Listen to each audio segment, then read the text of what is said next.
Welcome in. It is November 11, 2019, and this is the first episode of many of the Walking on Water podcast. My name is Ryan Jump, and I will be your host throughout this series. First off, let me say thank you to those who have tuned into this first episode. We really appreciate it. My hope and prayer is this is the first of many of these podcasts, and we hope you subscribe, like, and listen to every episode that we put out. If you go to WanderKingProductions.com, you will find out more about me, more about the podcast, and more about those we are interviewing, as well as links to their pages, links to their music, their films, just whatever they're into, whatever they're doing in their lives, that you can have a link to their stuff as well. For those interested in knowing the mission and purpose of this podcast, I invite you to listen to our prologue episode, which will explain what we're trying to do here and what our purpose is.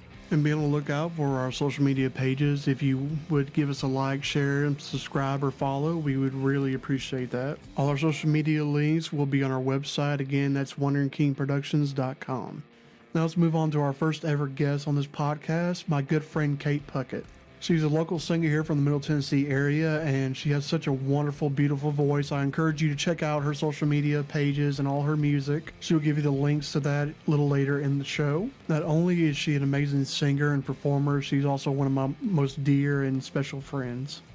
And just to brag on her a little bit more, not only is she a dear friend of mine, the reason she's a dear friend of mine is because she's one of the most sweetest, honest, and just humble people you'll ever meet in your entire life. She's an inspiration to me. I look up to her so much, and she inspires and encourages me in everything I do, which includes this podcast. Throughout this podcast, you will hear samples of Kate's music, and we'll have a lot of fun. We're going to be talking a lot about some serious issues, but we also share a lot of laughs because that's just the way we are with each other. But today we're going to be talking about social media, her music career, married life, family life, celebrity news, that's a rarity, I promise you, and just discussions about life in general. On the sadder side of things, a few days after this podcast was recorded, Kate's husband lost his grandmother, so if you wouldn't mind, say a prayer for him and his family as they go through this difficult time. So that's enough of me talking solo. Let's get to Kate's interview, and I hope this interview inspires you, encourages you, makes you laugh, makes you think, and hope it grows your faith as you walk upon the water of faith. Before we get to Kate's interview, here's her new single, Break. It took many years to find my way back to this place. I left many marks along the way, but the rain came and washed them all away.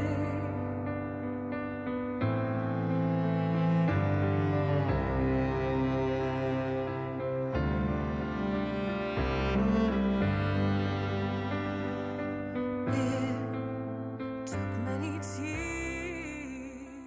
It is so great to have you here on the Thank very you. first podcast. This is really exciting for me, and I hope it's exciting for you too. It's very exciting. So tell people a little about yourself. I kind of gave you an introduction already. I kind of told people, who you are and why I brought you on here, but give them your version of the story. My version of the story. So we met each other back when you were making films, which was awesome, and I auditioned for a role in one of them. And if I remember right, your mom is the one that connected us, wasn't it? Yeah, she Yeah. was. She saw you were looking for people, and so she sent it to me, and I was like, that might be fun to try out. So And it started out you were auditioning. I don't remember if you were auditioning or if you were auditioning for a role in the movie or if you were auditioning for music, but it eventually you did both. yeah, And yeah. do you remember which one came first? Well, I know that music was always a thing because you had heard some of my songs and you were like, I'd love to have Tongue Tied was one of the ones that you had mentioned that you really liked. And that song's very special. And then you brought this role of Grace to me, which was very exciting. And, I just kind of thought it would be cool to just try for both and just see whatever worked out or whatever happened would happen. And I remember, I think you were in the cattle call casting we had. Yeah, I was. Because I remember I did a lot of one-on-ones with that, but with you it was like just one of these random lists, and like me and you, like we just connected automatically. We just like had that same vibe. I mean, it helps that we're both ginger. You don't meet a lot of people like that, but Gingers have that connection. Gingers have that connection. We are telepathic with one another if you don't realize that. And so, yeah, we met and we just talked, and then we just got to know one another. We have a lot of things in common. We're both Yankees living in the South. Yes. And, we have both love of music. You, of course, sing, and no one wants to hear me sing, but I have a degree in it that I don't use. That's another story. But we had this vibe, and we just kind of connected, and we've been friends ever since, and we've helped each other with things. We promote each other's stuff, try to get each other's stuff out there to the people that we are connected with. Definitely. So we're good friends, and it's weird how art like this can just connect people. Even if you have never met, you have nothing in common, you connect on something artistic, you're almost connected to life for some people, and that's really cool. 100%. Nashville's great about that. Oh, definitely. So tell people a little more about yourself besides, how you know me and that's all that glory.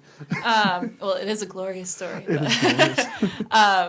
So I am a soul artist here in Nashville, soul R&B pop, whatever I'm feeling like writing at that time. And I came here from Pittsburgh, Pennsylvania, like you said, Yankees in the South. I've been here for about 9 years now, loved every minute of it, can't imagine living anywhere else, and that's pretty much my whole story. Just been working, the regular job life and doing music on the side, which my plan is to make music, my main source of income at some point, which would be a beautiful thing. I think that's what we're all trying to do here. But you know how it is, got to work to pay for your dreams. So I never actually asked, or may have, and I've forgotten about this. Why did you come down here from Pittsburgh?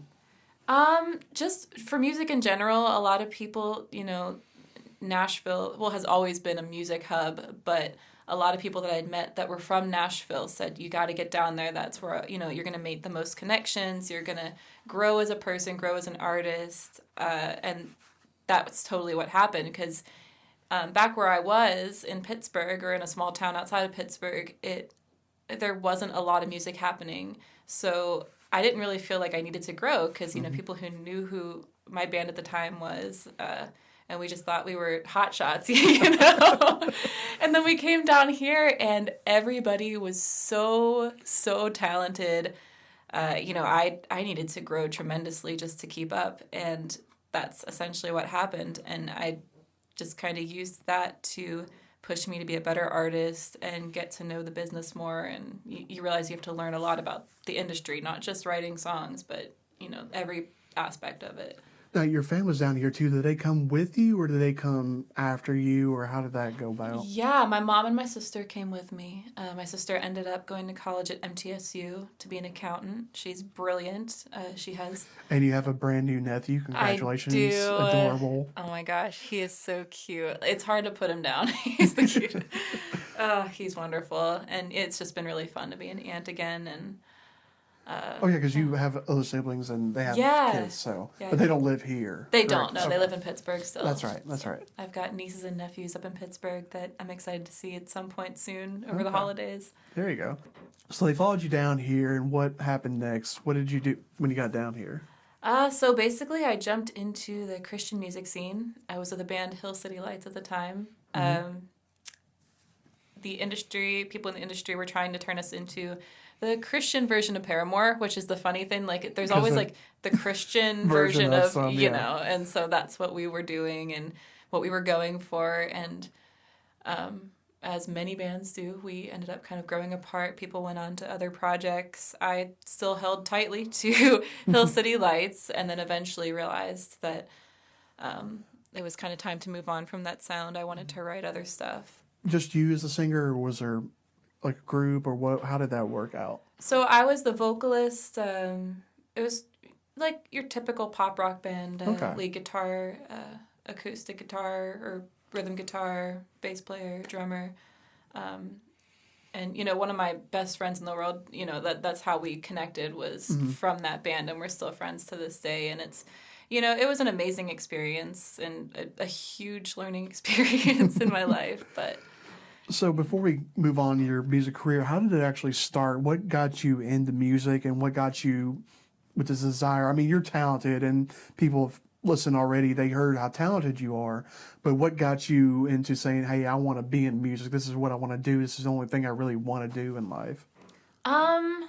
So it's kind of funny, because when I was younger, I always wanted to be a marine biologist. Like when I was a kid, that's all I wanted to do. And Every time someone says marine biologist, I think it's a Seinfeld episode. But really? yeah, I every don't time know someone that says episode. he pretends to be a marine biologist, and he ends up saving a whale, and then admitting to the girl he's dating, "I'm not a marine biologist," which she dumps him. But Oh that's my not going to go into the whole gosh. story here. But so marine biologist. So how did Yes. that? That's a definite switch in.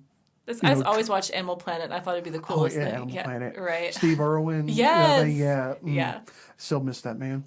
Oh my gosh, that was Let's that not was get very emotional traumatic. here. Yes. So anyway, when I was in 5th grade, they had a musical, Schoolhouse Rock, and I auditioned for one of the parts in it, and I didn't make it, and I was like just completely devastated.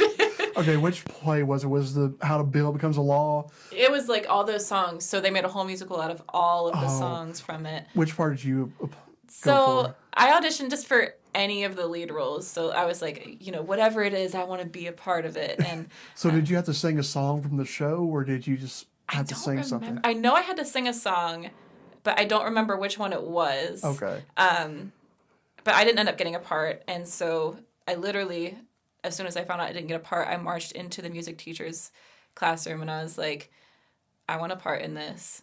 Where can you put me? And she was taken aback, and I remember her face distinctly, but she said, okay, well, I think we can make you Interplanet Janet if you want to be. So So how old were you, you said? I was 11. 11 years old. Yeah. Oh, so this ginger kid walks into a teacher's room. She knows she's in trouble. No, 100%. I was a troublemaker. No, I don't believe that part. Yeah.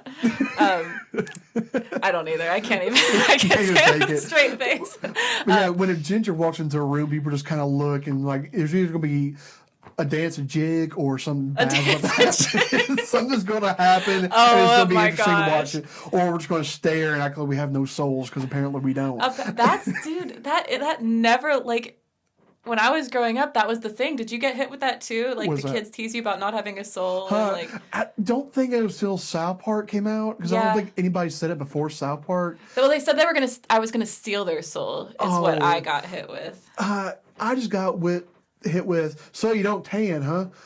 Oh yeah. Yeah.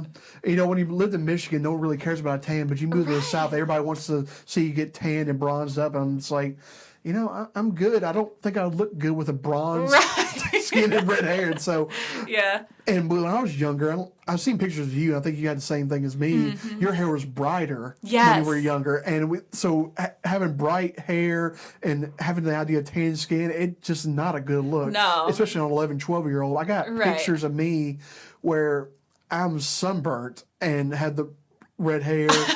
So you're like the same color all around. And I also have a picture. There's one picture in existence of this, of me when I bleached my hair blonde. Why? Don't know why.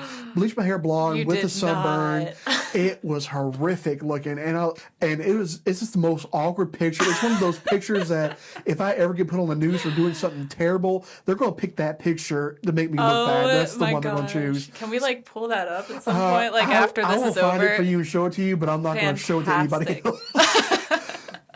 Terrific. Okay, so you demanded a spot in Schoolhouse Rock. So what happened? Yeah, so I became Interplanet Janet. I got to ride across the stage on a scooter with this cute guy I had a crush on who was also a ginger. So it was like, best thing ever. And so I learned, unfortunately, at that age, that if you go in there and march and ask for something, then it's all gonna work out for you. Yeah. If you're redheaded, people are just going to give you stuff because they're frightened. Pretty much. Maybe that is why. Okay, so what was the next step in the singing career after? After that, I begged my mom for voice lessons, and ended up, going to get voice lessons, acting lessons. Just wanted to feel around, like, what did I actually want to do? Was it acting or singing? And it was definitely singing. Had voice lessons, started singing classical opera. And then when I turned 15, I wanted to start a rock band, and that's how my rock band started and what ended up bringing us to There you Nashville. go. And if I remember right, like your monologue was really good, the one you gave us. And Thank so you. you're a good actress. I know singing's your thing because like I said, I heard you sing. People are listening to this. I've heard you sing already. What about acting was less your thing to music? Is there any specific part, or you just love music that much? I think I just loved music that much because there have been times where I've gotten to act since I've been here, just a few music videos for friends, and it's always really fulfilling. It's fun. But just music, being on stage and singing is just a whole nother level for me. So I wouldn't say I don't get like enjoyment or fulfillment from acting. It's definitely fun, but there's something magical about music. I think one of the last times I saw you, like when we were actually working together, was when you were acting in the movie, because it got to the point where I'm like, okay, this needs something else. It needs some gingery goodness in here. So downtown Franklin, we recorded like this little 10-second thing. I recorded you, you recorded me, and like, that movie's done. Now we got some ginger in here. We're good to go. Yes. That just brought it over. That was the cherry on top. And you're actually one of probably like 5 people that actually read that entire script that I gave it to, that I trusted with it. And it was, like I said, I've entered, I think, in festivals and done different things with it. I hadn't done anything really with it, but and it was, I don't know, it's just one of those stories. And I think I told you this, writing another movie now based on a singer, and I'm kind of basing it squarely on you. Oh my gosh, that's going to make me cry. Because, I mean, I know a bunch of singers, but the personality I want is yours. And people are going to tell by listening to this, you have a very kind, warm spirit about you, and you're sweet. You know, you had all this talent, but you're the most humble person in the world with it. And so... Well, thank you. You do too. Thank you. Yeah, warm. It's just the redhead. People think I'm warm because I'm redheaded. But it's, you know, so you had this talent and you had this personality, and, you know, we'll get into more of the, you know, what you're doing now with it and stuff like that and how it's working. But so you did Schoolhouse Rock, and then you did all these acting classes, and you did things to music classes, and then you got into rock band. Which rock band was that? Was that the Hill City Lights? Hill City Lights, okay. Yeah.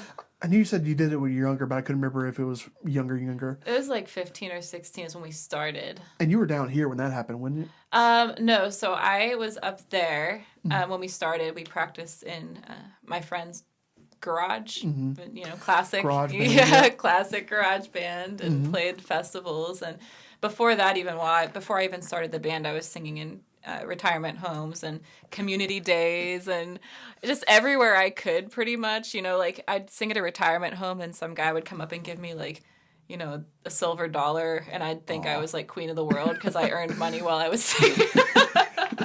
And so I gotta ask, this is so wrong of me to even ask this, did you get a standing ovation in the nursing home?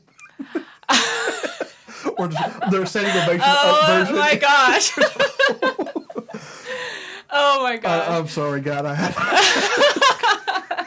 That is almost the level of fame that if you could get a standing ovation in a nursing home, you can't go any higher than that. It really doesn't get better. Like you could sell out Madison Square Garden, but no, you made old people stand up. Yes. You got it.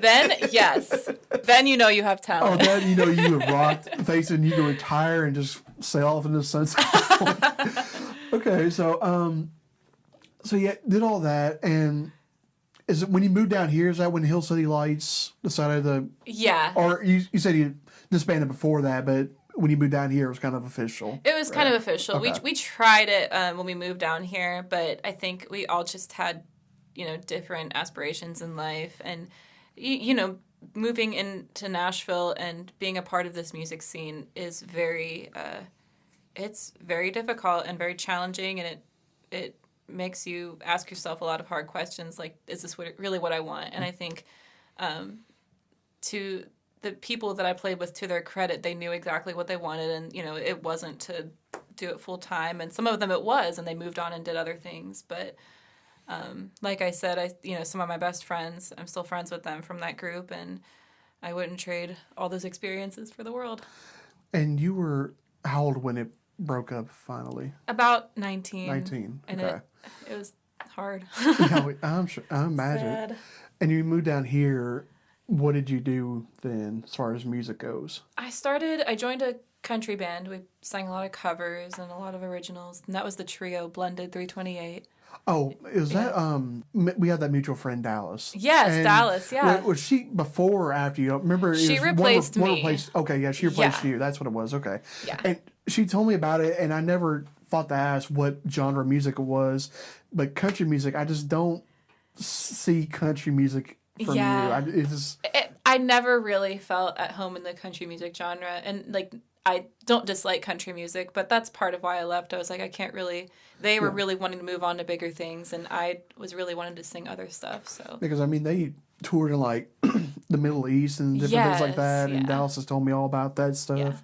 But Dallas was the perfect person to replace me. She had such a heart for that style, and her personality is so vibrant, so awesome. So like you guys would probably end up being best friends if she was around here. I wish she was, because I feel like we would. I keep trying to get her to come back here so much, and I literally just talked to her a few minutes ago and just talking about something that happened this morning. But she is one of my dearest friends, as are you. And so I know I just have all these talented friends that I have around me, and I have no talent in music whatsoever. Gosh. No talent in music whatsoever. But, okay, so Hill City Lights is done. Then you went to, was it Blended 328? Is that it? Yes. And so what happened then? From there, I left that group, kind of fell almost immediately into Here, which is another duo that I was in. And that's when we met, is when you were still with that. Yes. So you went from a full band to a trio. Now you're back to pretty much a duo. A duo. Yeah, so we're just like trying all the things. You went all over the world with this thing. Yes. And so, Here's, I mean, up to that point, it's probably, was that the most successful at the time? Yeah. It was what taught me the most, I think.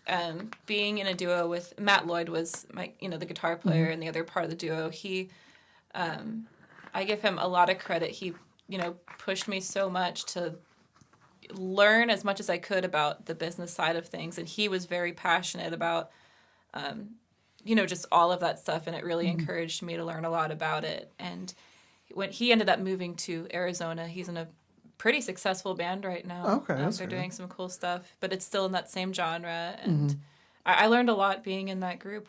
It was a really great time. What would you consider your genre? Because your songs have a kind of a different vibe to them, all of them, and they were just kind of mixed. So I'm not sure what you would call it. Matt definitely, because we wrote all our songs together. He definitely brought in like that just pure rock and roll aspect, and I was always pushing for just a little bit of soul in there. So, we kind of adventured just around like rock and roll with some soul added in. Okay. Yeah, because like it was definite. Like you could tell there was a blend of something, but I could never put my finger on like you could call it rock because you got the guitar riffs and stuff like that. You got all this stuff and this echoey patterns and all these things to it, but at the same time, with your voice, it kind of has to have some soul to it. Otherwise, and when you told me that's when you said country music, I'm like, I mean, there's soulful country singers. Don't get me wrong at all, sure. But it's just like I said, I just don't see that when it comes to you, and it's not that you can't do it. I just don't think that's you. Yeah, for sure.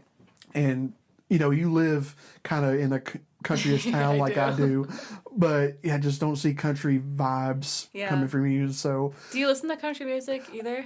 Just out of curiosity. I tell you, when Rascal Flatts got big, I quit.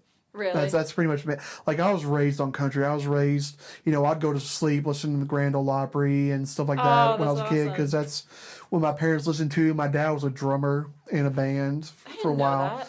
And nice. It didn't pass it on to me at all. But there's a reason for that. But so I had music all my life. My dad and mom were always singing when I was growing up, and I enjoyed singing. I was a karaoke superstar. That's about as far as my singing career went. Nothing wrong with being a karaoke superstar. No, me and my friend had this thing where we would go up on stage together and do these songs together, and because of our sizes, not calling myself fat, but I'm shorter and stockier, and he was tall and lean, they would call us the Blues Brothers all the time. And so we would sing like blues type songs, or like Hootie and the Blowfish and stuff like that. And so they would call us the Blues Brothers when we would sing together. But my first time ever doing that, I dragged him on stage with me. I don't know why I couldn't do this by myself, but dragged him on stage with me, not knowing he did not know the song we were singing. Oh my gosh. And it was a country song. He was like, I hate country. Oh my gosh. And he got up there, and God bless the man. He was kind of dyslexic too, so that didn't help. You don't know the song, plus you can't read what the song is words on the screen are. Yeah. So he just kind of stood there and just like kind of stunned. So I ended up singing both parts of the song. That's Big and rich amazing. song. So I had to go high and low a little bit. So, but I don't think I'm a bad singer. No one's just going to pay to hear me sing. Let's put it that way. But yeah, so you did Hill City Lights, and you did all these things, and now you had a little bit of a stopover with your old company. What was the Legalized Crime Legalized Crime Records? Yeah. And you had I can't remember the name of your band. It was it called a band, or was it just it was Areaphonic. Yeah. Aerophonic? Yeah. And that was definitely a pop feel. And it was kind of like an experiment. We were like all kind of just exploring that genre and just exploring our roles together. And so I would say it wasn't like too much of a serious project. It was more just like, let's see what we can do together. And then we ended up writing 4 songs and recording them. And you guys never played anything live? You just kind of did the record or those 4 songs? Yeah, not as Areaphonic, no. It ended up just being Kate Puckett, just because I was the artist. That's what I just wanted to be, a solo artist. And because people in that Aerophonic band was the company. Yeah. So it was them, and plus your husband, which we'll get to in a minute. But Absolutely. And so, yeah, it had a good feel to it. It definitely. Thank you. But like I said, you have a certain feel, and that's what you're in now. And I think you found your groove now. So tell me. Well, I know the story already, but tell people what transitioned from doing Legalized Crime Productions to where you are now. So what I am now is working on my own. I can say I learned so much from working with them. They're amazing people, very incredibly talented. But it's just like with all projects and all bands, people kind of drift apart. They see themselves, doing different things, and I think that's kind of where we found ourselves. I mean, not to get too much in detail, but if I remember right, from what you told me, you guys just had different visions of what you wanted for 100%, yourself. Yeah. And it wasn't like you had fights or arguments about. Right. It's just like they wanted you to do this, and you didn't feel comfortable. Like with the country music, you just weren't comfortable with where they were taking you. Yes. And so you wanted to have more control and have a more grasp from what you were doing. They always envisioned me being, this like as pop queen, and like as honored as I am that they saw me as that. It just, I don't know. There were some things that I just never really felt completely comfortable with, and I'm just kind of exploring, just who I am, not only as an artist, but as a person now, and it's kind of coming out in my music.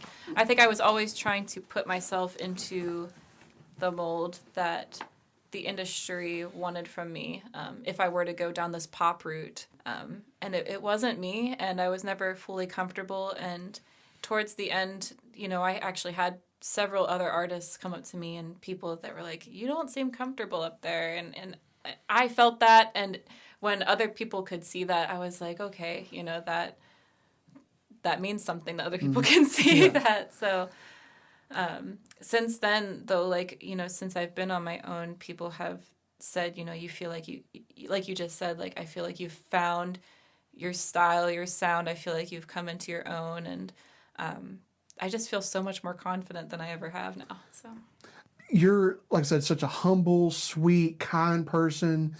You don't Thank you. invite drama. You don't invite of course, you're on stage. You want people paying attention to you, listening to you, all that, but you're not demanding attention. You're not doing things that seek attention. Yeah. You're using your talent. You're using your personality to bring attention. But I think more a pop queen thing is I need the attention. I want the attention. Give me your attention.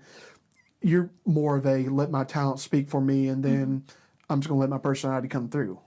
And that's definitely what I'm feeling now, because one of your first songs you've put out here now is a remake of a song you already did. Yeah. And I didn't hear about it. We didn't talk about it beforehand. And I kept seeing you say, we're going to release the song, I'm like, is it a remake of the old song, or is it something totally new? Just tell me how you decided to do the remake of that. So when I wrote that song, that was when I first started working with And we're talking about the song Break, by the Yeah, way. the song Break, yes. Sorry. That we ended up turning it into a pop song. It was written just me on the piano, and when it came back to me, like, so I sent that song over to the producer, and he sent it back, and I flipped.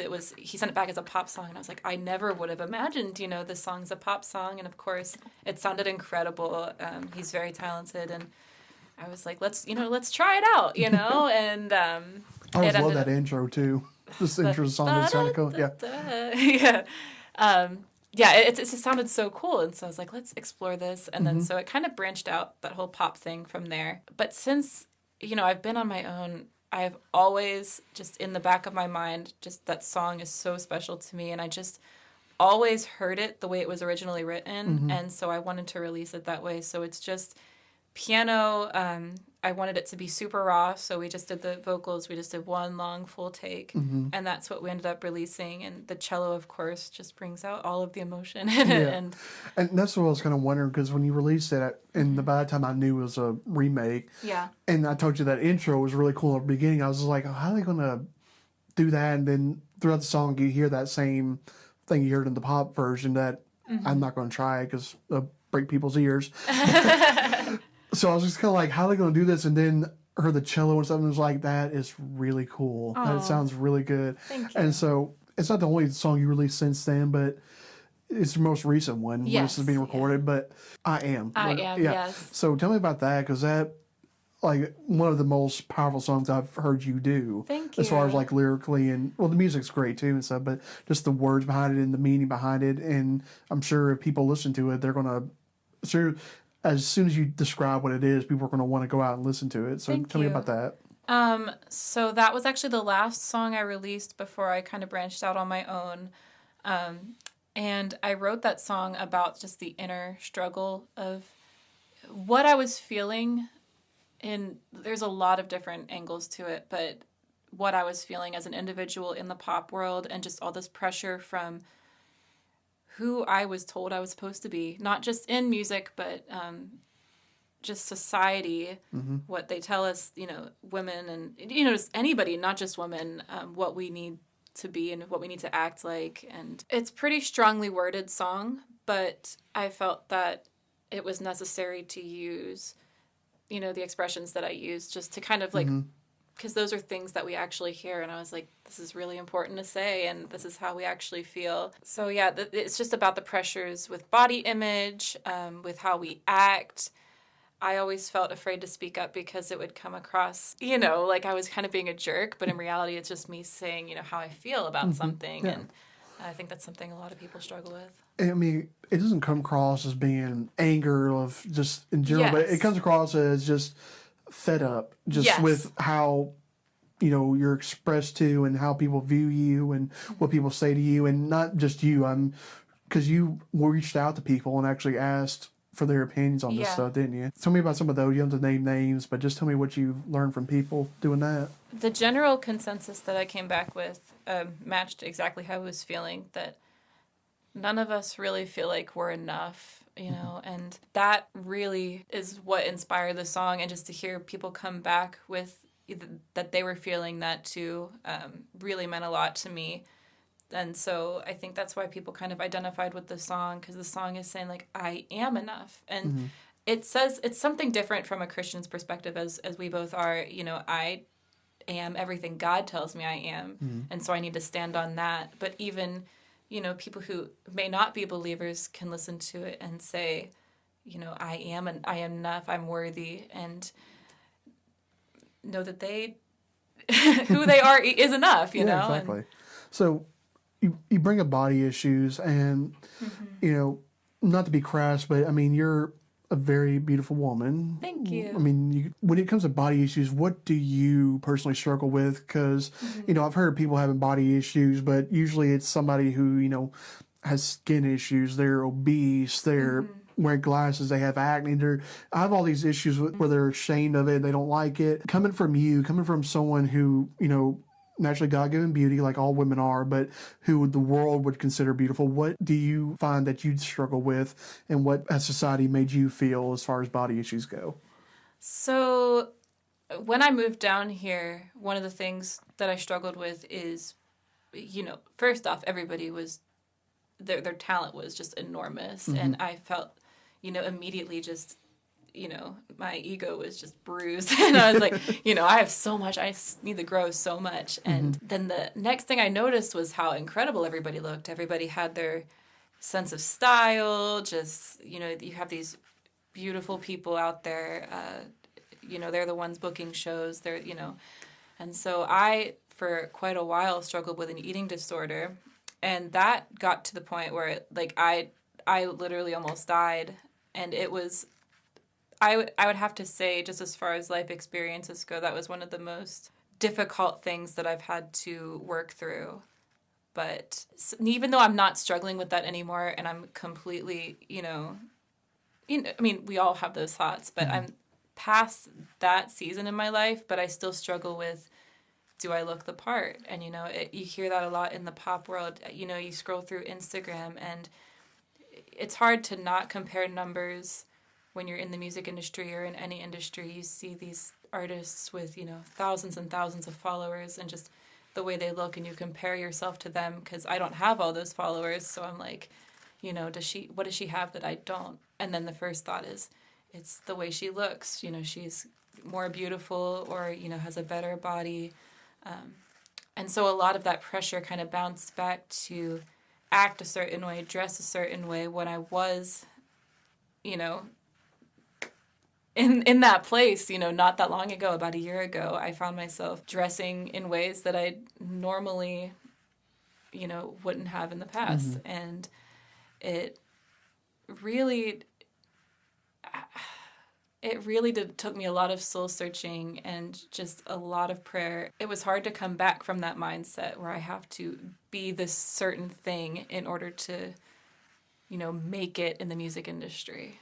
So the way you were having to dress make that image, it just, again, not you at all. I got texts from friends. They're like, "What are you doing, girl?" And I'm like, "What do you mean? What am I doing?" And I knew what they were saying, but I'm like, "What are you talking about?" Yeah, I mean, you're sitting here dressed in a sweater and stuff. And yes.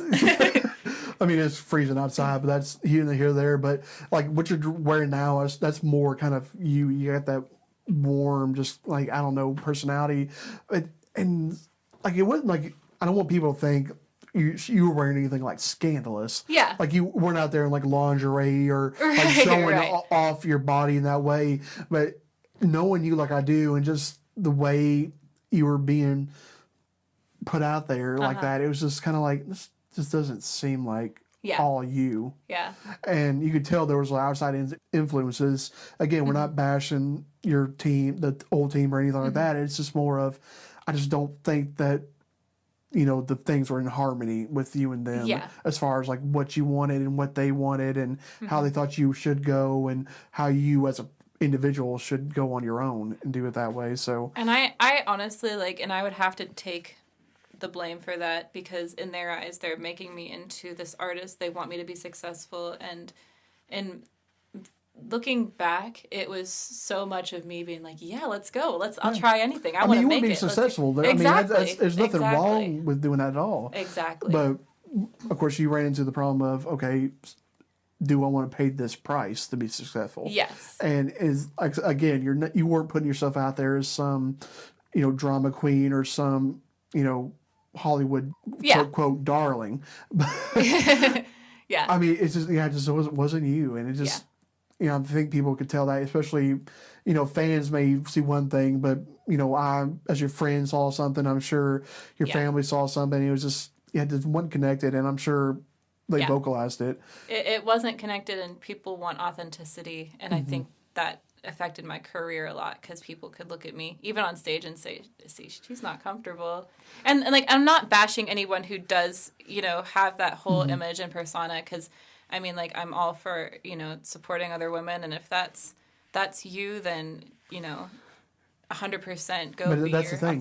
self. That's them. That's them. That's but definitely it's not me. Exactly. not you. That's the thing. Exactly. And you hit on something else, that another reason that's not you is because it's a Christian podcast. You are a Christian, just like me.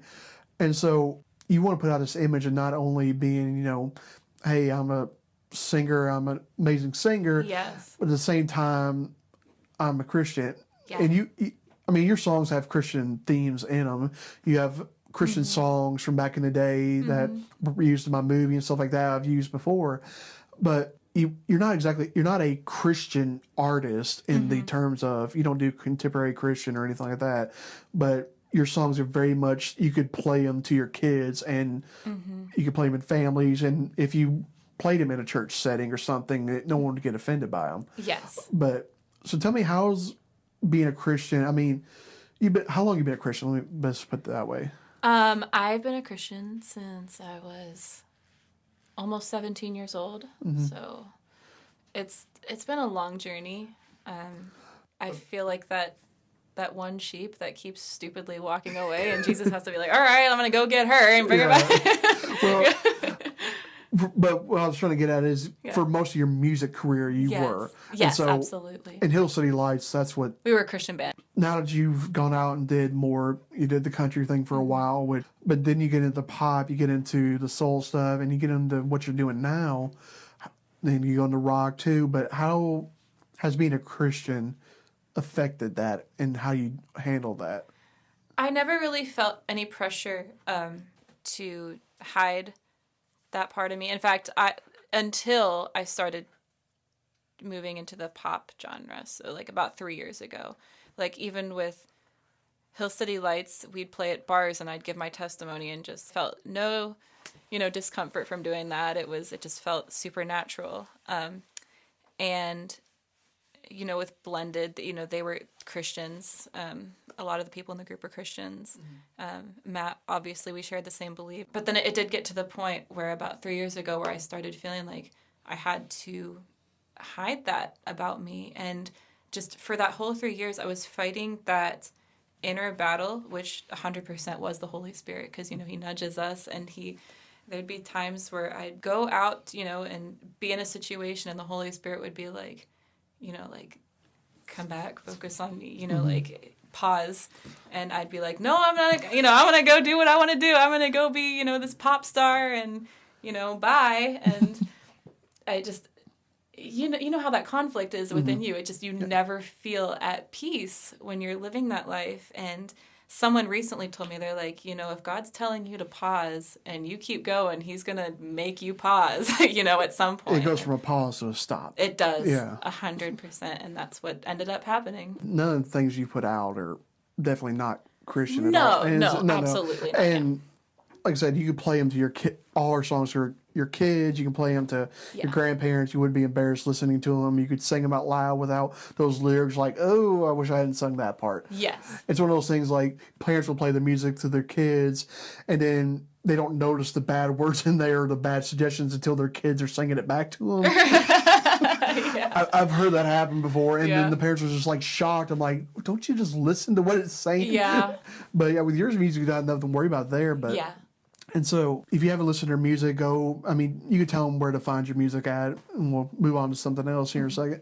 Yeah. Oh, Spotify, Kate Puckett. You can find links on my Facebook page. If you type in Kate Puckett on YouTube, you'll find a lot of my stuff.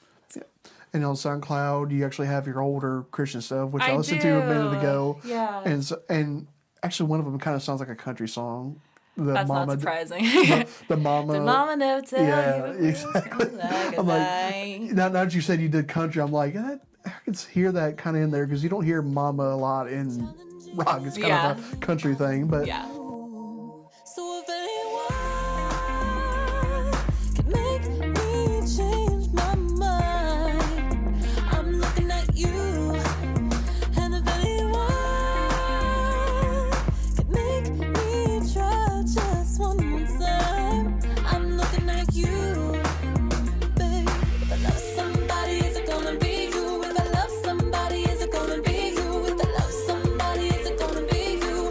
Gonna be you. what we're listening to now is Kate's song, Looking at You. Maybe I've been looking, maybe I've been looking, I've been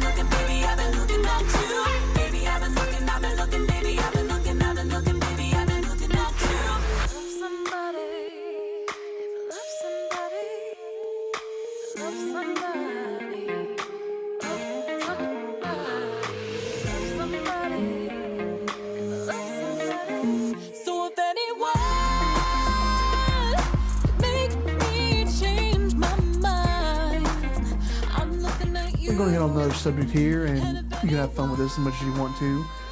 Woohoo. So, you've been married ever since I've known you. Yes. I haven't known you as a single Kate Puckett on the look for a man. Mm-hmm. So, tell me about that. Tell me your love story. Tell me this is us story. Yes. Never seen that show, but I'm assuming it's something nice. I have not seen that show either. I feel like everybody's seen it though, and like I can't. Yeah, they're like, I'm not gonna spoil it, but they're like, it's so sad. I'm like, I don't want to watch things that make me sad. I don't either. I'm like, I want to watch The Office. Exactly. I want things that make me cringe. Yeah, make you cringe uncomfortably, not because it's sad. Yeah. So Zach and I met.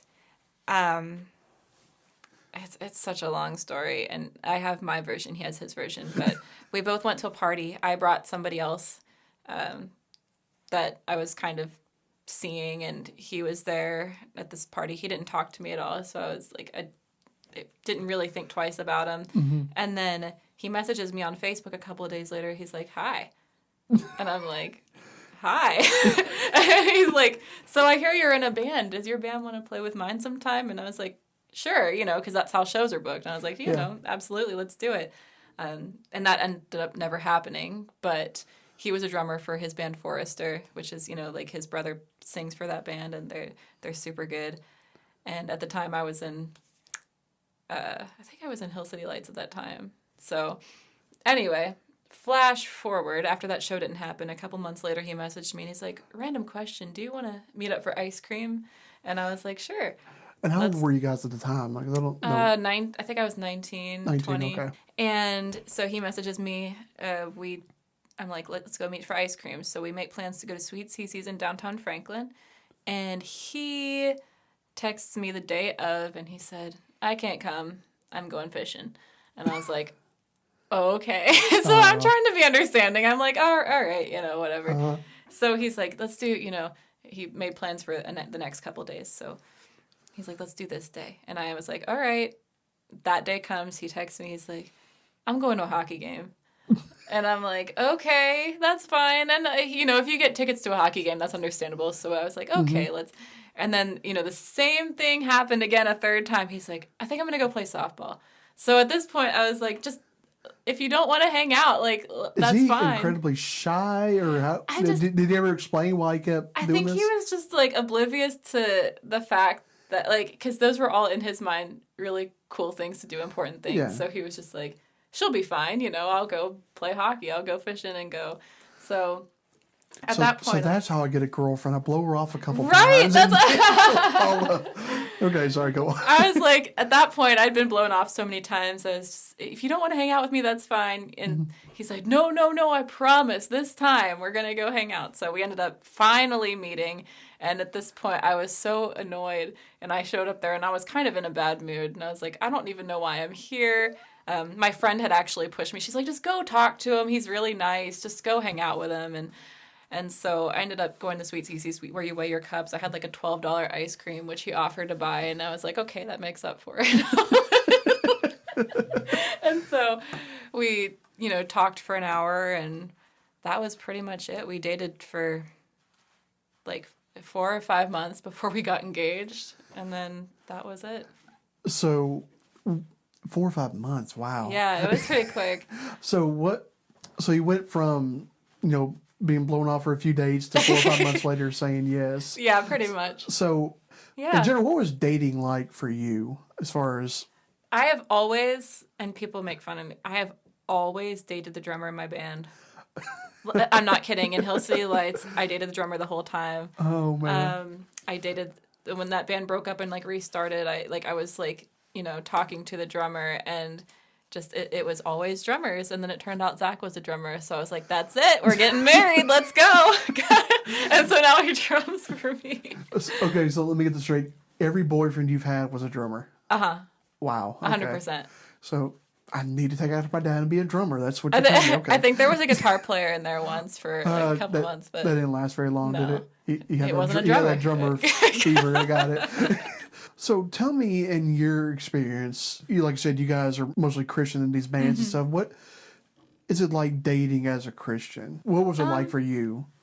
I'd say I don't know, it helped because I've always dated Christians. Since I started dating, my first boyfriend was after I became a Christian, and I've never really not dated anyone who didn't share the same beliefs. So I haven't had to, have that question of,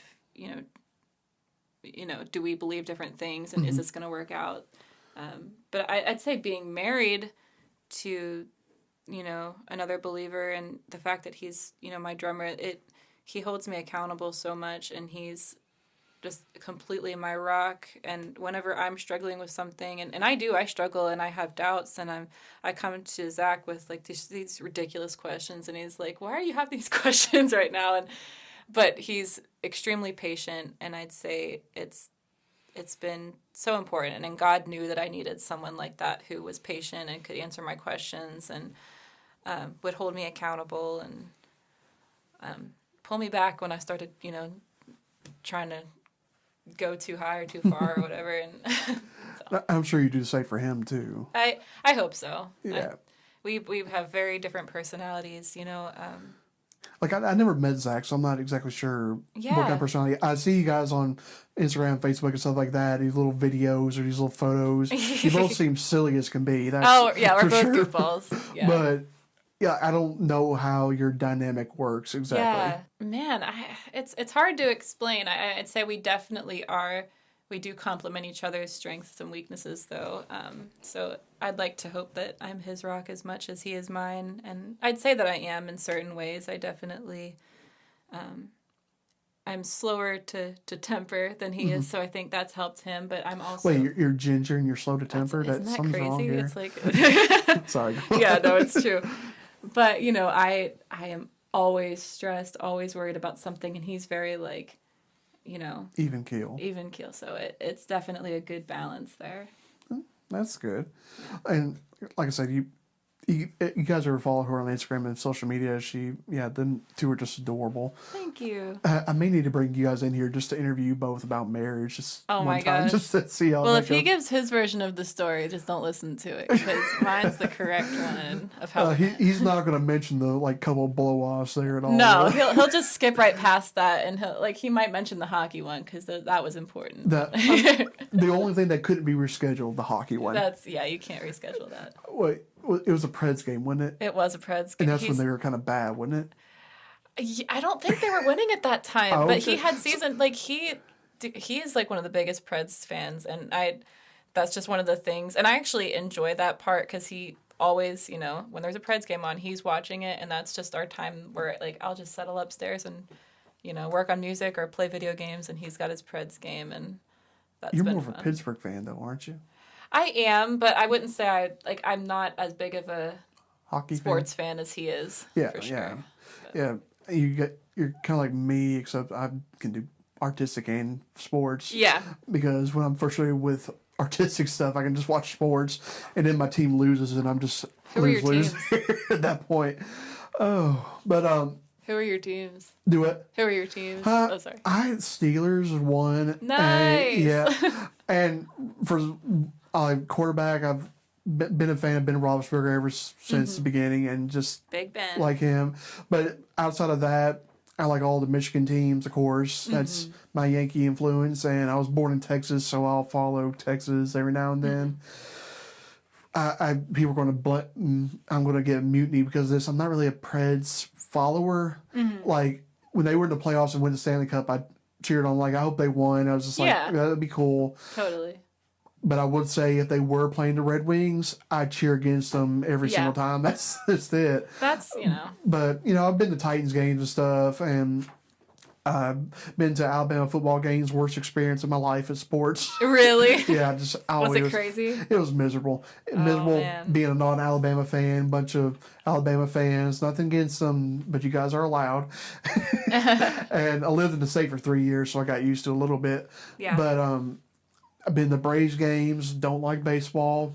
So how I've been to so many baseball games, church trips, every church trip to Atlanta. During summer, we're going to always the go to baseball game. baseball Like, game. why can't we come here in the fall and there's a football game or something? The best But- thing about baseball games is the pretzels. Oh yeah, that is true. The last baseball game I went to, I literally fell asleep in the stand. Really? Yeah, it was just so like it was like a 0-0 game in like the 8th inning. I'm just like, oh my goodness. And I was scared to death we were going to go to extra innings. I'm like, please, somebody. And just like my luck, they home run in the 9th inning and they won 1-0 or something. I was just like, oh goodness. They're like, Yeah. we wanted to stay here longer. I'm like, well, you're staying by yourself. I'm leaving. Yeah. Of course, I ain't gonna walk into downtown Atlanta by myself. That is asking for trouble. Right. But so okay, well, let me ask you this because you are in the music world. Yeah. Something's happened here recently, and it's got everybody talking. It's got a lot of controversy You around talk it. about Kanye. I'm going to ask you about Kanye. Yes! I'm going to ask you what, as you know, as a Christian and as a musician, as a singer, what is your opinion of this whole thing? I think it's awesome. I think it's amazing. Like, I listened to the album when it came out. I really like it. I'm a Kanye fan. I was already a Kanye fan, but I struggle with why people are so quick to like tear it down. Because I mean, the statistics, more people are Googling Christianity than you know, and it's people are allowed to have their opinions, but I would rather spend my time praying for him and praying for people that are going to look into, you know, Christian faith rather than being like, he's just using it for, you know, it's like. And here's my thing on it. I mean, a lot of people have asked me my opinion. I didn't really say anything because I wanted to talk to you about it and talk about it on here. Yeah. What people aren't realizing is this is Kanye, okay? Yes. One of the biggest stars in the world. What happens when a big star puts out a new album? That album is promoted. Yes. There's billboards, there's banners. So you are seeing in New York City, you're seeing in LA, you're seeing all over the place the title of his album, Jesus is a King? Yeah. Right. Jesus is King. So you're seeing that all over the place. That's so true. How can that be a bad thing? Yes. And 100%. another thing that is bothering me, I'll bet just full well, I'm not really a Kanye fan. I like some of his stuff. Yeah. But as far as a fandom, I wouldn't count myself in there. I've listened to it. It's not exactly my type of music that I listen to. Nothing wrong with it. It's just not my style. Like you in country, it's just not your thing. But for me, I'm listening to it and I'm like, okay, sounds legit. That's all well and good. But then I get on social media and people are just bashing. And like, I mean, there's some people that say he's doing this for publicity. And granted, I mean, that may be true. I don't know. That I'm not going to judge that at all. But if a guy who's in Hollywood and in the media is going to try to promote himself to get more people to like him or get a bigger audience or do things that are going to get him more attention, I think we could fully admit being admitted Christian in the media is not a good idea. He's doing things that, in essence, would, if you look at, you know, society today, he's doing things that should, quote unquote, make him less popular. Yeah, so it's hard to believe it's like a marketing scheme. Yeah, and he's, like I said, you don't want to market something that's going to turn people away. Right. I mean, yes, it gets people talking, and, you know, some people say, you know, like, all publicity is good publicity no matter what it is, but, you know, people admitted being Christians and their careers have turned to shambles. Yeah. I mean, they do other things that add to that sometimes, but you admit being a Christian, that usually does not have a good effect. And so, and here's another thing that really bothers me, is the fact that we have this desire that Christians will put on social media of where, or just in talking in general, where we want more role models. We want more Christians in the media, more Christians in entertainment. We want more Christian messages out there. We want, you know, all these people are doing these wrong things or saying these wrong things to turn around and make their life right. And here we are, one of the biggest stars in the world is doing exactly that. Yes. He's doing that. I mean, I'm not following what he does in real life, what he does in his personal time. I don't know anything about that. But the fact that he's even doing this much, why are we so upset that we're getting exactly what we wanted? Right. We're getting something that we wanted. We want, you know, Jesus' name out there, and now you have literally one of the biggest stars on the planet. Whether you like him or not, no one can deny he's one of the biggest names on the planet. He's out here proclaiming Jesus is King. Yeah. And, you know, I think even one of the lyrics in the songs is he even says Christians are going to hate this. Mm-hmm. And that is such a bad resonation with me that, you know, we want people to turn to God. We want reach out to Christians. Like you said, you had, you know, open invites for people in bars to come to Jesus. You know, we preach that we need to go out into the world, preach the gospel. We need to go out and reach the lost souls. But when that lost soul is someone famous, we automatically shut it down every single time. And, you know, we have all these celebrities, and some go to prison and they say they found God. Like I said, not really for us to judge whether that's true or not. Not really in our knowledge, or we're going to know if that's true or not. But I mean, they may come out and act totally different. They may come out and do the same things they were doing. Again, that's between them and God. But at the same time, you know, these people who are doing things like this, and I've never seen somebody do this in the music industry, is have this very bold claim. Yes. I mean, and I don't think Kanye is a horrible person. I may have some opinions on people he marries. Yeah. But he wasn't exactly like a horrible person. And like he probably had some faith, because you know that Jesus Walk song was real early in his career. So it wasn't like he was out there doing atheistic things.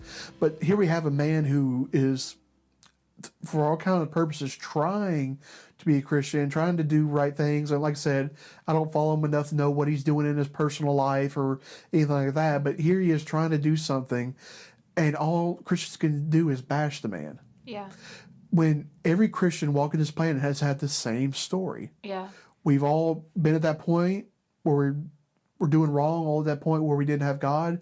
We found God, and we wanted acceptance. We wanted to be loved and not appreciated, but we wanted people to recognize that we changed. The body should be like welcoming him, not questioning him 100%. And, you know, I've seen people that are, and it's not like this is everybody. It's not all Christians doing this. Me and you sitting here today, we're not doing that. And I've seen people, some people are just glorifying this and saying this is a good thing. Yeah. And granted, Kanye is not going to come around and be the perfect person. He's not going to just, you know, change his life dramatically. Who among us has become a Christian and just shut out the problems? It's never meant to be that way either, because the thing about being a Christian is you don't just shut off everything that you were opposed to. You learn to deal with it, and you learn to get over it. 100%. And there's a verse in the Bible that says, you know, God's going to give you a way out of temptation. People want to, I don't know why people mess that verse up to say anything we struggle with, God's going to give us a way out, such as, you know, money problems, stuff like that. No, it's stuff that is tempting you to sin. He's going to give you a way out of it. Yeah. And, you know, we're here commanded to encourage one another, be there for one another. And I'll just call it out like I see it. I think the people who are going against Kanye for being this Christian, I think that's a sin. I think that's a totally sin, because you are condemning someone who's trying to be a Christian. And, you know, like I said, I'm not going to judge whether he's really doing that or not. But just the fact that he's even trying, the fact that he's trying to put himself out there saying, hey, I'm trying to do a better life and I'm trying to lead other people to God by putting out music that's Christian, that's godly. I think we're doing him a disservice. We're doing a God a disservice by saying he's only doing this for publicity. He's only doing this for fame. Again, if you want to be famous, don't be a Christian. Right. Well, people can't, just in our human minds, can't comprehend that transformation so much. Like, because you look at somebody's past before, you know, they bring Jesus into their lives, and it's such a different version of the, you know, that old version of you dies. And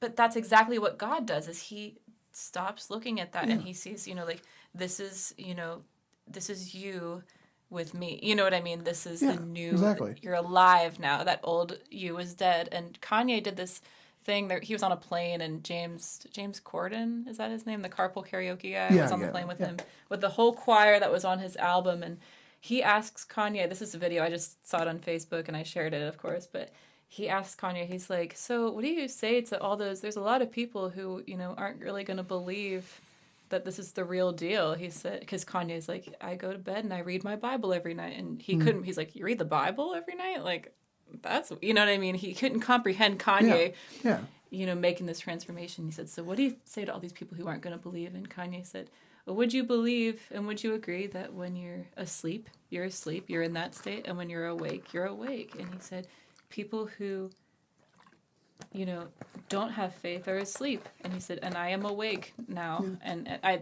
just thought that was such a bold way of putting it. But it's so hard for us to comprehend that transformation is possible sometimes. And I can't imagine if I had that spotlight on me when I first became a Christian, and all the times that I messed up as I was struggling to, you know, grow and change, you know, like, you know, God had to do so much work in me after I became a Christian. And I can't imagine if everybody was there, like, just with a magnifying glass on everything. I mean, just us personally, you know, we make that change, but we don't have the pressure that he's under to make it obvious. Yes. And I don't know what it is, but people have this idea of when you're a Christian, you gotta be completely obvious you're a Christian, and which is, you know, you want to be, you know, light of the world, you want to be a city on a hill and that sort of thing, but they're making it to where I don't think they're going to believe him until he checks himself into the seminary. Right. That he's actually changed. That's very true. Here's another thing I thought about when all this came out. I'm like, you know, if social media was alive around the first century, do you realize that Paul would be criticized up and down? He would never be able to do what he was doing because people would say, you know, you put Christians in jail, you murdered Christians, you did all these things against Christians. And Kanye's never done anything against Christians. And this, I mean, some of the stuff he's promoted, some of the stuff he does is not in line with Christian thinking, but that's everybody before you become a Christian. You don't line up with a Christian thought when you're not a Christian. That's just the way it is. But here he is doing this thing, and then, but Saul and Paul, he was a murderer. He did worse things than Kanye's ever done. But even the apostles back then, they had trouble believing him. They had trouble seeing that it was legit. They had to be told by, I think it's Barnabas, if I remember right, that, hey, no, this is legit. This is really him. People were always doubtful, even when Jesus was selecting his apostles. They're like, really? That guy, the tax collector, Exactly. he stole money? And like, Jesus did not go out and pick of the litter, you know. He went out and found the bottom of society. He found fishermen. Fishermen were grunt workers. They're not honored workers. It's like, it's hard work. It's grunt work, and people just don't appreciate that. He went out and found tax collectors. You cannot find a worse person to be on your side than a tax collector, a Jew who has rebelled against Jews to swindle money out of Jews. That was the worst person if you wanted to go to the Jewish people with. It's doing that. You have a zealot, a guy who is actively trying to overthrow the government, actively trying to overthrow something. I don't think we ever find out what, but zealots are not exactly the most sane people in the world, and they doubtful of everybody. If we become such a Christian nation that when someone who's trying to be a Christian, someone who's trying to do good, and we doubt them, what does that say to the rest of the world who's not important? And when I say important, they're not a world looking on them like Kanye is. We become such a nation of aggressive response to anything. And we want to put all the world saying this is how the world acts. Christians are sometimes the worst ones of it. And 100%. Yeah, like I said, this Kanye thing, and even Justin Bieber. I saw a little bit before you came over here is something about Kanye doing the album. Justin Bieber, he sang a Christian song or something during one of his concerts, and we know how his outbursts have been and the way he's lived his life, and you know he's been trying to do good here lately too. So Chris Pratt. Chris Pratt's done a lot too. Thomas Rhett.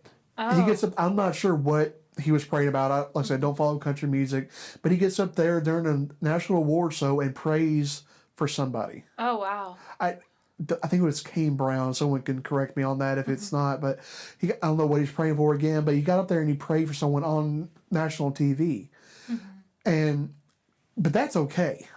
He was good for doing that. People were proud of him for doing that. Justin Bieber and Kanye over doing something similar. They're putting God in the forefront of their lives. That's bad. Yeah. You know, I went to a U2 concert in Nashville. Bono got up there and he transitioned out of one of their songs and sung Amazing Grace. That's awesome. Yeah, 30,000 people singing Amazing Grace, and the guy behind me is like, this ain't a Christian concert. What's he doing? Bono's a Christian. It's not really a hidden agenda there. Bob Dylan puts out a Christian album. People assume it's not, even though it talks about literally Jesus in the song. But again, it's weird how we just take these famous people, put them on this platform of, okay, you're famous, we like you, but don't be a Christian because that just gets weird. Mm-hmm. But yet we want to tell our kids, we need to listen to more positive stuff. We need to listen to Christian stuff. We need to keep our minds clear and pure.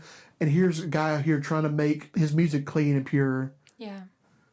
But it's fallen on deaf ears because that's Kanye. He's connected to the Kardashians. He's done all these things. I'm like, he said all these random off the wall things. I'm like, okay, so were you before you were a Christian too. Right. I think it's beautiful because of the fact that Kanye, if you would have told me 10 years ago Kanye was going to put out a gospel record, I would have been like, how? What are you talking about? Are you serious? No one, he's one of the last people that you would expect, which speaks so much into the transformative power of, Jesus. And you can make that transition. And the fact that, he's unashamed to, go put out this gospel record and, receive all of this, he knew he was going to get this criticism from even Christians. Yeah. And the fact that he did it, I just think is amazing. And there are Christians in the entertainment world, but a lot of them, you don't ever hear them say much. Mm-hmm. I mean, there's a few that, like Denzel's pretty open about it. Chris Pratt's pretty open about it. Yeah. We have all these people that are, trying to, and, Chris Pratt still does stuff in movies that, mm-hmm. I won't say are unchristian, but they're not exactly in the Christian mold. Like, he's not starring in War Room or something like that. Yeah. He's not doing Christian movies, but his faith is pretty much out there and it's open. Yeah. Does he do a lot of bad decisions? Absolutely. But again, we all do that. Just because they're famous doesn't mean they have a shorter leash than the rest of us. Yeah. And that's what I think people are getting at. Like, you're famous, so you aren't allowed to make mistakes now. Because you're in the public eye, you can't do wrong now. That's scary. And if I live in a world where I become a Christian and I can't make mistakes anymore, it's scary. I preached in a sermon once that somebody would say, why does a God just come out and take out all the sinful people in the world, wipe out sin entirely, take everyone who's a sinner, throw them to hell or do whatever, just get rid of them. Yeah. And my point was, if God were to ever do that, there'd literally be no one else left on earth. Yeah. All has sinned. Yes, we've been forgiven. Yes, we have our sins forgiven. But again, we're still capable of making sins. Yeah. We're still capable of making mistakes. And not only are we capable, we're going to make mistakes. And I feel bad for Kanye because he's now in the public eye. Anything he does that's anti-Christian, if he says a cuss word by mistake when he stubs his toe, it's going to be criticized as, okay, you faked your Christianity. Yeah. And that just makes me so sad and into a so depressing place where you think you have to live up to this idea of being a perfect person. I, as a son of a minister, I either had one or two things. People either think I was too good or I'm secretly a devil in disguise, like the preacher kid motto. That's the thing I've always had to live with. And, I've always found myself in the middle a lot because, I struggle. I have my problems. And that label, that was one of the things that led to me realizing I had depression and knowing that, I had this weight of the world on me that I'm supposed to live up to something. I've done ministry too. I've done all those things. But again, ministers are people. Yeah. My dad, loved my dad to death, and he's an amazing father. I've seen him make mistakes. I've seen him make plenty of mistakes. And you get to the point where you're not a little kid anymore. You see your father's not perfect, and you see that your parents aren't these perfect people. And they make mistakes.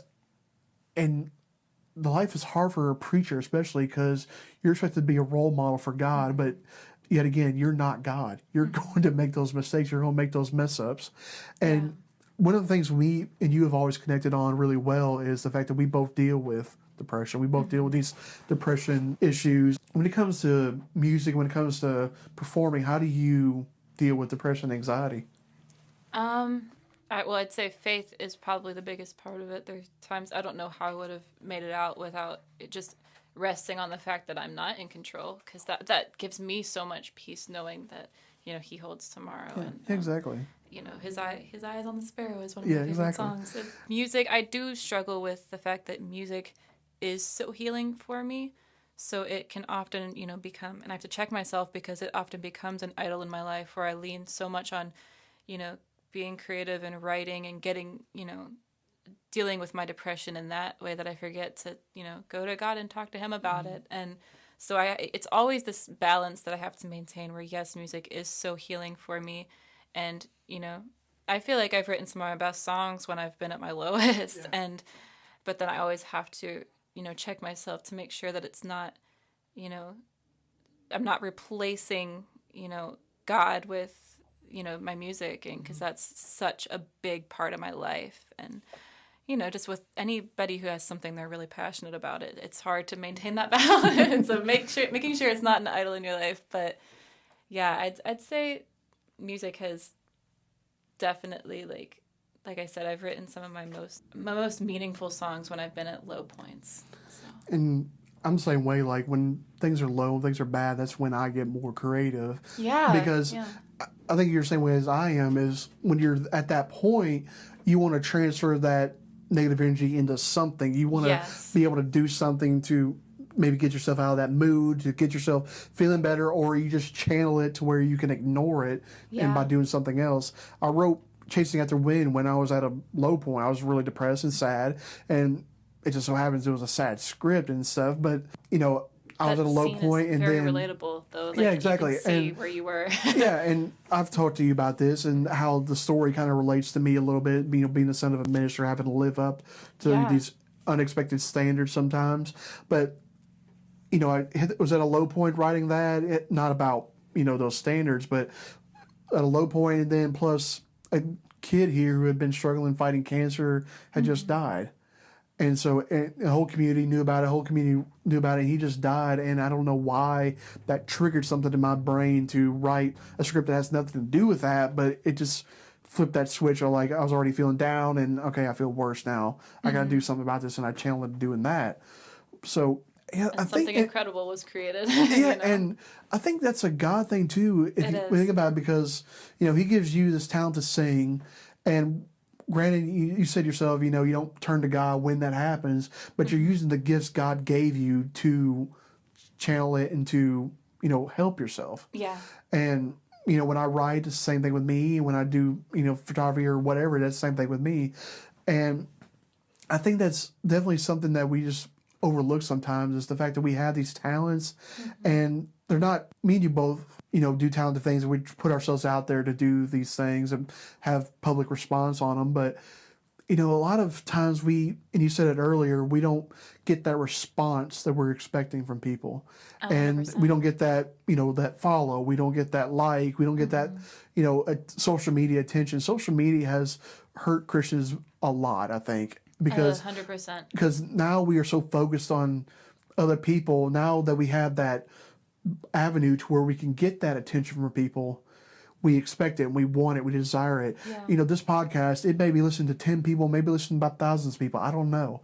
But I'm hoping the one person that listens to it and that can be helped by it, that's the focus of it. That's what I want. And so, but we have gotten to the social media age as Christians, and we're wanting that response, and we put things out there wanting response, whether, it's, post, like you post your music, I post stuff I'm doing, photography, or just this podcast, just anything like that.